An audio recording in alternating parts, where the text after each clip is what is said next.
സിനിമയെ വെല്ലുന്ന മോഷണത്തിന് ശേഷം തൊണ്ടി തിരികെ നൽകി മാപ്പപേക്ഷ നടത്തിയെങ്കിലും ഫലം കണ്ടില്ല.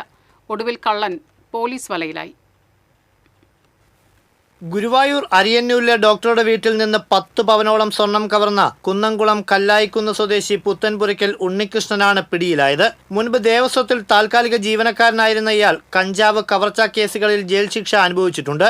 അരിയന്നൂർ പോക്കാക്കില്ലത്ത് കുഞ്ഞു മുഹമ്മദിന്റെ വീട്ടിൽ മെയ് 7-ന് രാത്രിയായിരുന്നു മോഷണം. വീട്ടുകാർ ഉറങ്ങിക്കിടക്കുമ്പോൾ വീടിന്റെ പൈപ്പ് വഴി മുകൾ നിലയിൽ കയറിയ ഉണ്ണികൃഷ്ണൻ തുറന്നു കിടന്ന വാതിലിലൂടെ അകത്ത് കടന്ന് അലമാരിയിൽ സൂക്ഷിച്ചിരുന്ന ആഭരണങ്ങൾ കവരുകയായിരുന്നു. മോഷണം കഴിഞ്ഞയുടൻ 2 പവൻ സ്വർണം പെരുമ്പടപ്പിലെ ഒരു ജ്വല്ലറിയിൽ വിറ്റ് 1,80,000 ഒപ്പിച്ചു. ഇതിൽ 80,000 കൂട്ടാളിക്ക് നൽകി, 5,000 ഭാര്യയ്ക്കും കൊടുത്തു. ബാക്കി തുകയുമായി സുഹൃത്തുക്കൾക്കൊപ്പം നേരെ കൊടൈക്കനാലിലേക്ക് ആഡംബര യാത്ര പോയി. എന്നാൽ മുഖം മറയ്ക്കാതെ മോഷണം നടത്തിയതിനാൽ CCTV ദൃശ്യങ്ങൾ വഴി പോലീസ് അന്വേഷണം ഊർജിതമാക്കി.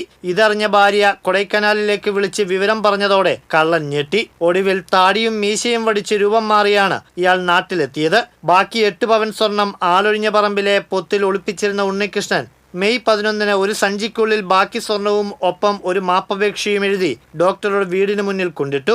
തനിക്ക് തെറ്റുപറ്റിയതാണെന്നും മാപ്പാക്കണമെന്നും 2 പവൻ വിറ്റുപോയെന്നും ബാക്കി സ്വർണം ഇതോടൊപ്പം വെക്കുന്നുവെന്നും കത്തിലുണ്ടായിരുന്നു. കേസ് പിൻവലിക്കണമെന്ന അഭ്യർത്ഥനയും കള്ളൻ മുന്നോട്ട് വെച്ചു. മാപ്പപേക്ഷയൊക്കെ സമർപ്പിച്ചെങ്കിലും പോലീസ് വിട്ടില്ല.